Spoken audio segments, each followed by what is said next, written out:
మొన్న రాత్రి 111 మంది గురుకుల విద్యార్థులు నాగర్ కర్నూల్ జిల్లాలో అస్వస్థతకు గురవడం జరిగింది. వాళ్ళని రాత్రి ఇమీడియట్గా హాస్పిటల్కి తీసుకెళ్లకుండా ఆదివారం రోజు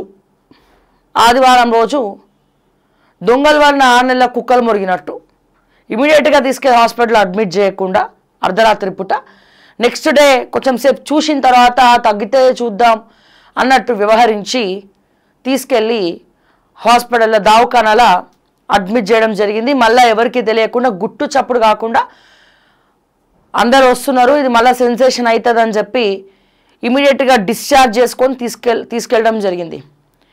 ఇంకెన్ని రోజులు ఇటువంటి వ్యవస్థ? ఎన్ని రోజులు? బీఆర్ఎస్ హయాంలో కూడా గురుకులాలకు ఇట్లనే జరిగింది. చాలాసార్లు మాట్లాడినాం, కొట్లాడినాం. మరి ఏం మార్పు మొదలైనట్టు రేవంత్ రెడ్డి గారు? పోనీ ఏం మార్పు మొదలైంది అనుకుంటున్నారు రేవంత్ రెడ్డి గారు? ఏం మార్పు వచ్చింది?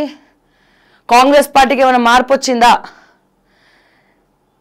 అసలు ఎక్కడన్నా ఐఏఎస్ ఆఫీసర్లు ఫీల్డ్ విజిట్స్ చేస్తున్నారా? ఇన్స్పెక్షన్లు చేస్తున్నారా? 119 నియోజకవర్గాల్లో ఉన్నటువంటి ఎమ్మెల్యేలు ఎన్నడన్నా ఎప్పుడన్నా ఎక్కడన్నా మీ గురుకులాలకు వెళ్ళి తలుపు తట్టిండ్రా? ఎటువంటి ఆహారం తింటున్నారు? ఎటువంటి ఆహారం లోపలికి వెళ్తుంది? వాళ్ళ కిచెన్ పరిస్థితి ఎట్లా ఉంది? సో కాంట్రాక్టర్ పరిస్థితి ఎట్లా ఉంది? విద్యార్థులతో పాటు మీరు కూర్చొని భోజనం చేయడం కానీ ఏ నియోజకవర్గాలలోనైనా 119 నియోజకవర్గాలలో ఏ ఒక్క ఎమ్మెల్యేనైనా పోయి ప్రతి ఒక్క ఎమ్మెల్యే కలెక్టర్ వీళ్ళిద్దరు దృష్టి పెడితే చాలు. ఏ గవర్నమెంట్, ఎనీ గవర్నమెంట్ నియోజకవర్గంలో ఉన్నటువంటి స్కూల్స్కి ఎప్పుడైనా పోయిన ముఖాలేనా మీవి? ఎప్పుడైనా నియోజకవర్గంలో ఉన్నటువంటి స్కూల్స్కి వెళ్ళి విజిట్ చేశారా? పిల్లల కష్టసుఖాలు పంచుకున్నారా? తెలుసుకున్నారా? అక్కడ ఎట్లా ఉంది? మళ్ళీ చెప్పిపోవడం కాదు, చెప్పిపోవాలి, చెప్పులు వేసుకొని పోవాలంటే ఈ లోపల అంతా అయిపోతుంది. మీరు వచ్చినప్పుడు మంచి ఆహారం పెడుతుంది. సడన్ విజిట్స్ ఉండాలా, ఇన్స్పెక్షన్ చేయాలా? మరి మా మహిళా కమిషన్ చైర్మన్ గారు నేరెళ్ళ శారద గారు నారాయణ, శ్రీ చైతన్య కోతారు, కానీ గవర్నమెంట్ స్కూల్స్కు గురుకులాలకు మాత్రం బోర్. అక్కడ అందరు ఇబ్బంది పడిందంతా ఆడోళ్ళే కదా, అమ్మాయిలే కదా గురుకులాలలో.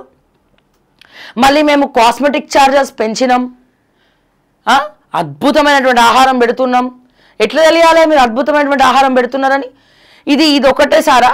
వారంలో 4వ సారో 5వ సారో గురుకులాల్లో మీకు ఫుడ్ పాయిజన్ జరగడం అంటే నాకు కావాలని పోయి ఇంకేమైనా వేస్తారా దాంట్లో? పిల్లలు తినే ఆహారంలో అట్లాంటివి ఏం జరగవు కదా. మీరు చక్కగా వాళ్ళకి బిల్స్ రిలీజ్ చేస్తే కాంట్రాక్టర్స్కో వాళ్ళకి రావాల్సినటువంటి డబ్బులు రిలీజ్ చేస్తే వాళ్ళు నాణ్యతతో కూడినటువంటి ఆహారం ఇస్తారు. ఒకవేళ రిలీజ్ చేసినా సరే మీరు ఇవ్వకపోతే తప్పెవరిది అవుతుంది? వాళ్ళదే అవుతుంది. మళ్ళీ ఎవరు పట్టించుకోవాలట? జిల్లా కలెక్టర్ పట్టించుకోవాలి. ఇంకా సిగ్గుచేటు ఏంటంటే నాగర్ కర్నూలు అంటే ఎవరిది? మా ముఖ్యమంత్రి గారిదే, మా రేవంత్ అన్నదే నియోజకవర్గం. నాగర్ కర్నూలు ఉమ్మడి మహబూబ్ నగర్ జిల్లా మొత్తం ఇక మాదే కదా. ఎక్కడ గొంగలేస్తే అక్కడనే మేము ఉంటాం. మరి ముఖ్యమంత్రి జిల్లాలో ఇట్లా జరిగితే ఎంత సిగ్గుచేటది, ఎంత దిక్కుమాలిన పని అది. ఎవరికన్నా ఏమైనా అయి ఉంటే విద్యార్థులకు ఎన్నిసార్లు గతంలో గురుకులాల విద్యార్థులు ఆత్మహత్యలు చేసుకొని చనిపోతే మనం బక్కా జడ్సన్ గారు కంప్లైంట్ ఇవ్వడం జరిగింది. దాని తర్వాత స్కూల్కి తిరిగి వాళ్ళ వసతులు అవన్నీ కూడా కవర్ చేస్తున్నప్పుడు కూడా కాస్మెటిక్ ఛార్జెస్ పెంచుతున్నాము అని చెప్పి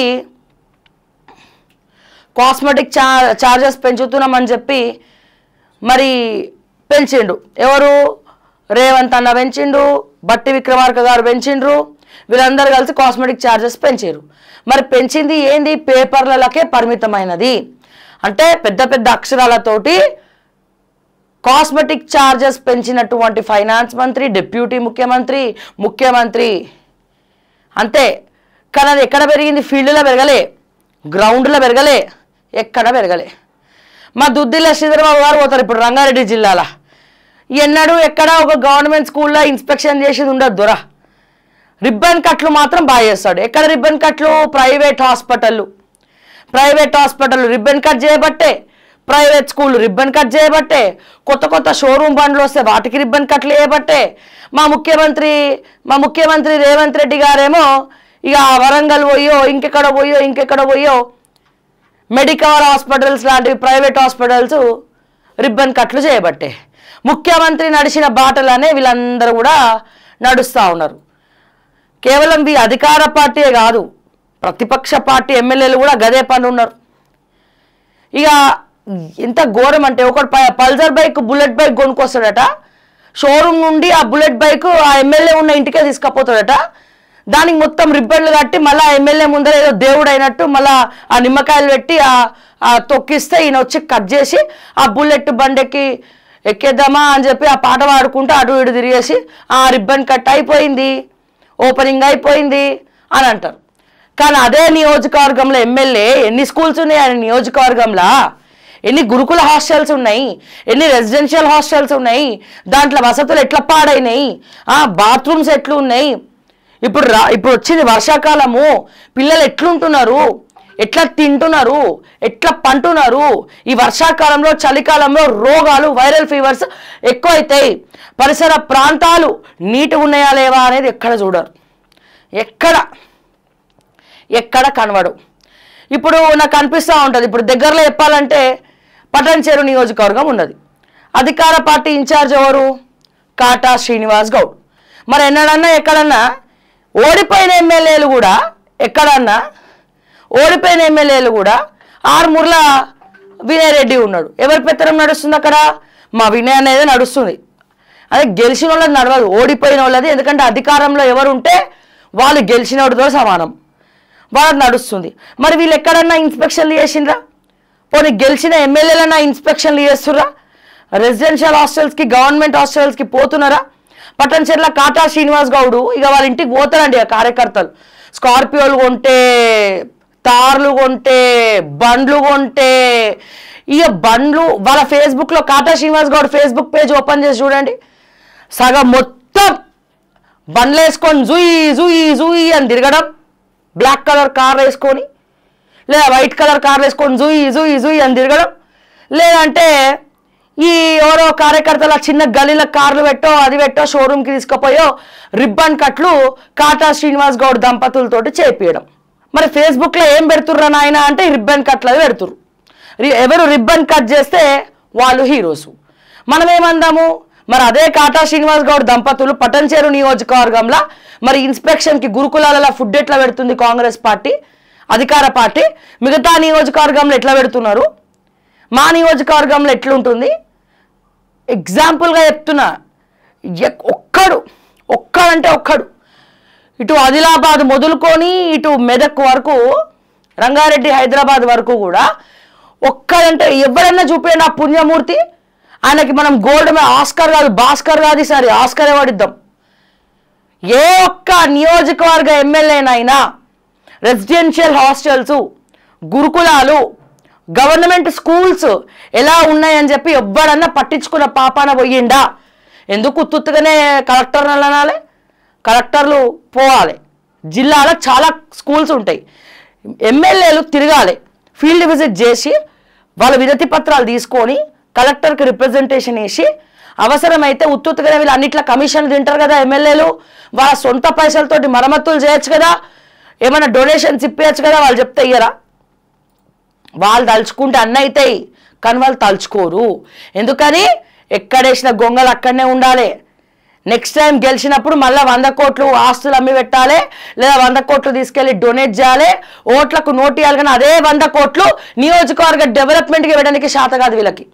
అదే 100 కోట్లు నియోజకవర్గ ఎమ్మెల్యేలకు పెట్టడం శాత కాదు. ఇప్పుడున్నటువంటి కాంగ్రెస్ ఎమ్మెల్యేలు అంతే, బీఆర్ఎస్ ఎమ్మెల్యేలు అంతే, బీజేపీలు అయితే అసలు ఎక్కడ దొంగలు అక్కడనే గప్చుప్, ఎక్కడ అసలు వాళ్ళు ఒకటి మాట్లాడు లేదు, ఏం లేదు ముచ్చట. మా దామోదర్ గారు అంతే, ఆయన ఎవరైనా వస్తే కలవడం ఉండదు, ఇన్స్పెక్షన్లు ఉండవు హాస్పిటల్స్కు. ప్రైవేట్ హాస్పిటల్స్ రిబ్బన్ కటింగ్లు మాత్రం చేస్తారు, చాలా అద్భుతంగా చేస్తాడు. షాప్ ఓపెనింగ్లు, బైక్ ఓపెనింగ్లు. అసలు నాకు అర్థంగా అడుగుతా, మీరు ప్రైవేట్ స్కూల్స్, ప్రైవేట్ షాపులు, ప్రైవేట్ హాస్పిటల్స్, లేకపోతే కార్లు, లేకపోతే బైకులు ఓపెన్ చేయనీకున్నారా అండి మీరు గవర్నమెంట్లా? లేకపోతే గవర్నమెంట్కి సంబంధించినటువంటి వసతులను డెవలప్ చేయడానికి మీరున్నారా? మీరున్న దేనికి? మీరు ఎక్కువ టైం దేనికి ఇస్తున్నారు? ప్రజాక్షేత్రంలో ప్రజల కోసం ఉపయోగపడే పనులు మీరు ఎన్ని చేస్తున్నారు? ఒక్కటికి 100 సార్లు ఆత్మ పరిశీలన చేసుకోవాలా? మీ మంత్రులు కావచ్చు, మీ ఎమ్మెల్యేలు కావచ్చు, 119 నియోజకవర్గాలు ఒక్కడంటే ఒక్కడు ఎక్కడ ఉండదు అక్కడ. మీరు చూడండి, గుండెల మీద చేసుకొని చెప్పండి ప్రజలారా, మీరు ఆలోచించండి. మీ నియోజకవర్గంలో ఎమ్మెల్యే దయచేసి కమెంట్స్ రూపంలో తెలియజేయండి. మా పలానా నియోజకవర్గం ప్రతి ఒక్కరు కూడా దీన్ని షేర్ చేయాలి. దీని ముఖ్యమంత్రి ఒక రూల్ పెట్టాలి. ప్రతి ఒక్క ఎమ్మెల్యే 119 మంది ఎమ్మెల్యేలు ప్రతి ఒక్కరు కూడా ఫీల్డ్లో తిరగాలి. ప్రైవేట్ స్కూల్స్ ఎవరు ఓపెన్ చేయొద్దు. ప్రైవేట్ కాలేజెస్, ప్రైవేట్ రిబ్బన్ కట్లు వాళ్ళు చేసుకుంటారు. హాస్పిటల్స్ ఎవరు ఓపెన్ చేయొద్దు. ముందు ముఖ్యమంత్రి ఓపెన్ చేయకుండా ఉండాలి. బైకులు, బుల్లెట్ బైకులు, స్కార్పియోలు, గిర్పియోలు, టాటా సుమోలు ఇవన్నీ ఎవరు ఓపెన్ చేయొద్దు. మీకు చిత్తశుద్ధి ఉంటే గవర్నమెంట్ స్కూళ్ళల్లో మా విద్యార్థులు ఎట్లా చదువుతున్నారు, స్కూల్ టీచర్లు ఎట్లా చెప్తున్నారు, వాళ్ళకి బెంచులు ఉన్నాయా, బాత్రూంలకి డోర్లు ఉన్నాయా, దాన్ని నీట్గా ఎప్పటికప్పుడు పరిశుభ్రంలో పెడుతున్నారా, చెట్లు ఉన్నాయా, పిల్లల గేమ్స్ ఉన్నాయా, ఆడుకుంటున్నారా, వాళ్ళు ఆడుకుంటుంటే కాళ్ళకి షూస్ ఉన్నాయా గేమ్స్ ఆడేటప్పుడు. సో ఇవన్నీ ప్రతి ఒక్క ఎమ్మెల్యే ఫీల్డ్ విజిట్ చేసి వాళ్ళ నియోజకవర్గంలో తెలుసుకోవాలా. కానీ ఒక్క ఎమ్మెల్యే చెప్పండి, మీ నియోజకవర్గంలో పలానా ఎమ్మెల్యే అన్ని గవర్నమెంట్ ప్రోగ్రామ్స్ చేస్తాడు, గవర్నమెంట్ ప్రోగ్రామ్స్కి అటెండ్ అవుతారు, పిల్లల దగ్గరికి పోయి ఇన్స్పెక్షన్లు చేసుకుంటారు, అన్ని గురుకులాలు, రెసిడెన్షియల్ హాస్టల్స్ తిరుగుతారు, వాళ్ళ సాధక బాధకాలు తెలుసుకుంటారు, వాళ్ళతో కలిసి ఆహారం ఎట్లా ఉందో సడన్ ఇన్స్పెక్షన్స్కి వచ్చి తింటారు. ఎక్కడైనా చూసిండ్రా అంటే మీరు ఇప్పటిదాకా చూసిండ్రా? ఎక్కడ చూసి ఉంటారు మీరు, ఎక్కడ చూసి ఉండరు, ఎక్కడ వినుండరు. ఒకవేళ అట్లాంటి ఎమ్మెల్యే ఎవరైనా ఉంటే కమెంట్స్ రూపంలో తెలియజేయండి, వాళ్ళకి ఫ్రీగా ప్రమోషన్ చేసి పెడదాం. మా ప్రజలను అడుగుతున్నా. సో నిజంగా చాలా బాధాకరమైనటువంటి అంశం ఏంటంటే, ఉత్తప్పుడు బీఆర్ఎస్ గవర్నమెంట్లో ఈ వార్తలన్నీ రాసేది జోరుగా మా ఆంధ్రజ్యోతి, మా రాధాకృష్ణ సార్ బంద్ చేసారు, రాస్తలేరు. పోనీ మా దిశ కూడా రాసేది, బంద్ చేసారు, అది కూడా ఎక్కడ లేదు. ఎక్కడ ఈ గురుకులాల విద్యార్థులకు మరి అస్వస్థత అన్న వార్త ఎక్కడ లేదు. ఇక V6లా అసలే ఉండదు. ఒకసారి ఆదాబ్లో కూడా చూద్దాం ఉందా లేదా.